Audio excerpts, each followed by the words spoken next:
प्यारे बच्चों, आज मैं आपको बताने जा रही हूँ एक वीडियो अमीर खुसरो के जीवन परिचय के बारे में कि अमीर खुसरो का जीवन परिचय क्या है, उनका कृतित्व क्या है, उनकी रचनाएं क्या हैं। तो आइए आज आप और हम नोट करते हैं। प्लीज़ नोट डाउन करिए जिससे आपको कोई भी क्वेश्चन छूटे ना। और आपको क्या लिखना है? अमीर खुसरो के बारे में। तो देखिए अमीर खुसरो का जीवन परिचय और कृतित्व। ये देखिए, ये है अमीर खुसरो। ये अमीर खुसरो थे और अमीर खुसरो खड़ी बोली के प्रथम कवि कहे जाते थे। खड़ी बोली हिंदी के प्रथम कवि हैं और इन्हें हिंदी की तूती कहा जाता है। इन्हें क्या कहा जाता है? हिंदी की तूती। हिंदी की तूती कही जाने वाले अमीर खुसरो का जो जन्म है सन 1253 ईस्वी में उत्तर प्रदेश के एटा ज़िले के पटियाली नामक कस्बे में हुआ था। कहाँ हुआ था? सन 1253 ईस्वी में उत्तर प्रदेश के एटा ज़िले के पटियाली नामक कस्बे में। और इनको किसकी उपाधि से हिंदी की तूती कहा जाता है और ये खड़ी बोली के प्रथम कवि कहे जाते हैं। अमीर खुसरो मध्य एशिया के लाचन जाति के तुर्क सैफुद्दीन के पुत्र थे।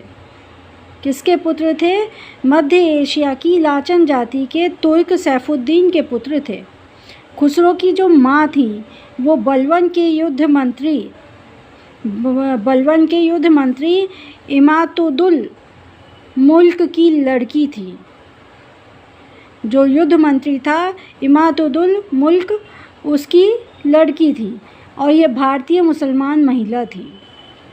खुसरो के जो पिता कौन थे? खुसरो के पिता तुर्क चंगेज़ खां के आक्रमणों से पीड़ित होकर बलवन के राज्यकाल में शरणार्थी के रूप में भारत आकर बस गए थे।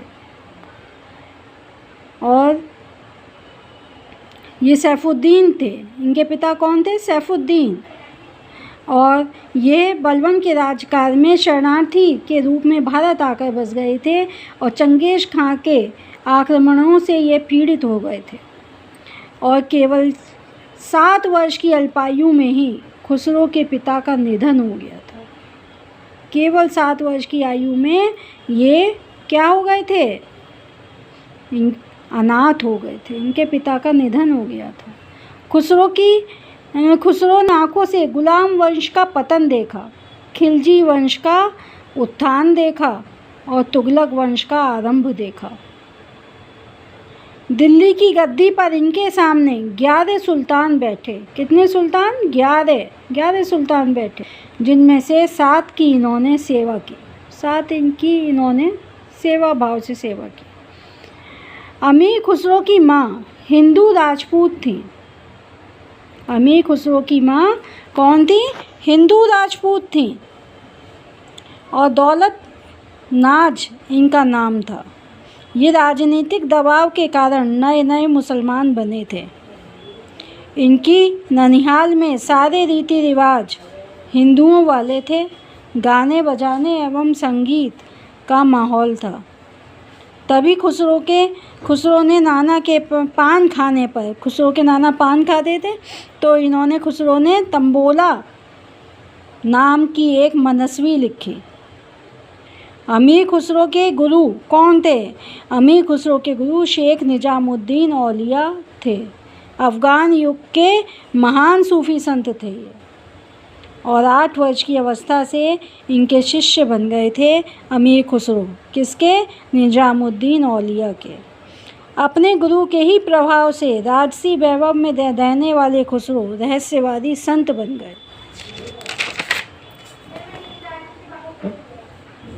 जब खुसरो दिल्ली गए हुए थे तब पीछे से उनके गुरु का निधन हो गया और वापस आकर जब उन्होंने गुरु की मृतदेह देखी तो सिर पटक कर वे मूर्छित हो गए और बेसुधी की अवस्था में उनके होठों से ये शब्द निकले कि गोरी सोवे सेज पर, मुख पर डारे केस, चल खुसरो घर अपने, सांझ भई चौदेस।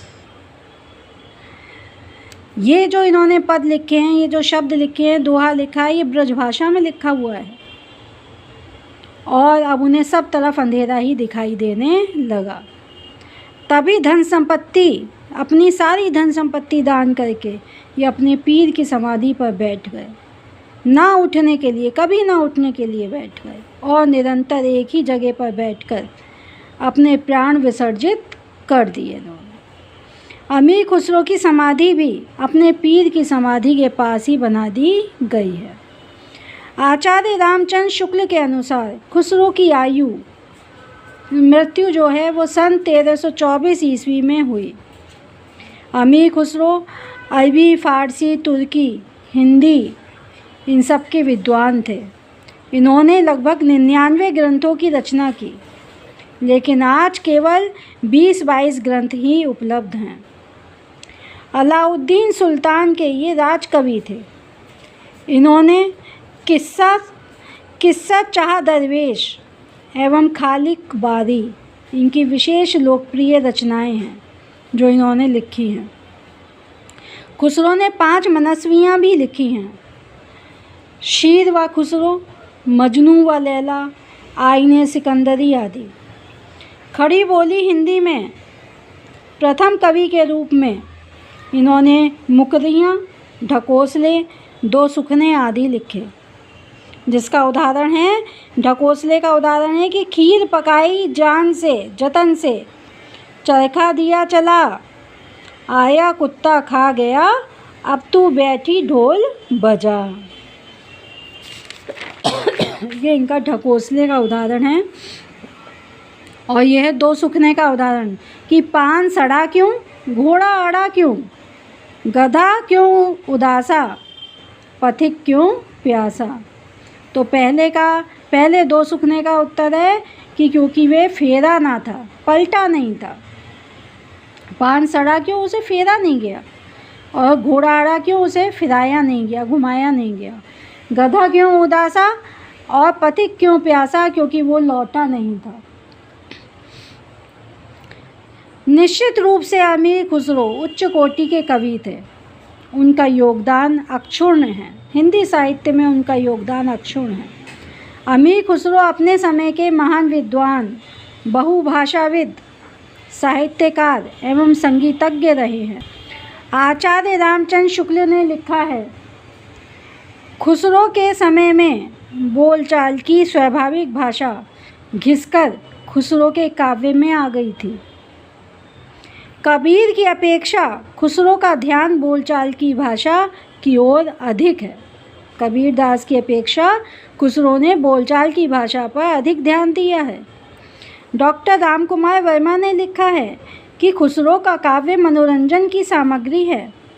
पहेलियों, मुकरों, सुखने आदि के द्वारा उन्होंने कौतूहल और विनोद की सृष्टि की है।